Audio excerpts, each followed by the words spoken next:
আসসালামু আলাইকুম প্রিয় ফুটবল ফ্যান্স। ফুটবল দেশের আরও একটি ভিডিওতে আপনাকে স্বাগতম। 2026 ফিফা বিশ্বকাপের তৃতীয় স্থান নির্ধারণী ম্যাচে মুখোমুখি হতে যাচ্ছে এবারের বিশ্বকাপের দুই সেমিফাইনালের পরাজিত দল ফ্রান্স ও ইংল্যান্ড। মূলত এবারের বিশ্বকাপের প্রথম সেমিফাইনাল ম্যাচে স্পেনের কাছে 2-0 গোলের ব্যবধানে পরাজিত হয়ে বিশ্বকাপের ফাইনালে ওঠা হয়নি ফ্রান্সের। অন্যদিকে দ্বিতীয় সেমিফাইনাল ম্যাচে আর্জেন্টিনার কাছে 2-1 গোলের ব্যবধানে হেরে বিশ্বকাপ জয়ের স্বপ্ন শেষ হয়েছে ইংল্যান্ডের।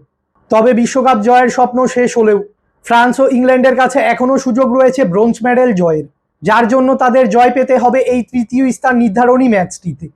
ফ্রান্স বনাম ইংল্যান্ডের মধ্যকার এই বিশ্বকাপের তৃতীয় স্থান নির্ধারণী ম্যাচটি খেলা হবে যুক্তরাষ্ট্রের মিয়ামির হার্ড রক স্টেডিয়ামে এবং এই ম্যাচটি অনুষ্ঠিত হবে বাংলাদেশ সময় অনুযায়ী 19 জুলাই রাত 3টায়, অর্থাৎ আজ 18 জুলাই শনিবার দিবাগত রাত 12টার 3 ঘন্টা পর ম্যাচ। বর্তমানে 1948 পয়েন্টস নিয়ে ফিফা র্যাঙ্কিংয়ের তৃতীয় অবস্থানে রয়েছে ফ্রান্স। অন্যদিকে 1889 পয়েন্টস নিয়ে ফিফা র্যাঙ্কিংয়ের চতুর্থ অবস্থানে রয়েছে ইংল্যান্ড। তাই ফিফা র্যাঙ্কিংয়ের তুলনায় ফ্রান্সের থেকে পিছিয়ে রয়েছে ইংল্যান্ড। এছাড়াও ফ্রান্স ও ইংল্যান্ডের মধ্যকার এই ম্যাচটিতে ভক্তদের আকর্ষণের কেন্দ্রবিন্দুতে থাকবেন ফ্রান্সের কিলিয়ান এমবাপে ও ইংল্যান্ডের হ্যারি কেইন। মূলত ফ্রান্সের বিশ্বকাপ জয়ের স্বপ্ন শেষ হলেও কিলিয়ান এমবাপে এখনও গোল্ডেন বুট জয়ের দৌড়ে রয়েছেন। তাই কিলিয়ান এমবাপে অবশ্যই চাইবেন বিশ্বকাপের এই তৃতীয় স্থান নির্ধারণী ম্যাচটিতে গোল করে গোল্ডেন বুট জয়ের আশা বাঁচিয়ে রাখতে।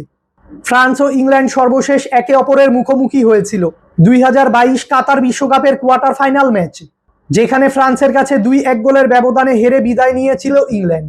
ভক্তদের ফ্রান্স ও ইংল্যান্ডের মধ্যকার এই ম্যাচটি টিভিতে সরাসরি দেখতে হলে চোখ রাখতে হবে স্ক্রিনে দেখানো এই টিভি চ্যানেলগুলোতে।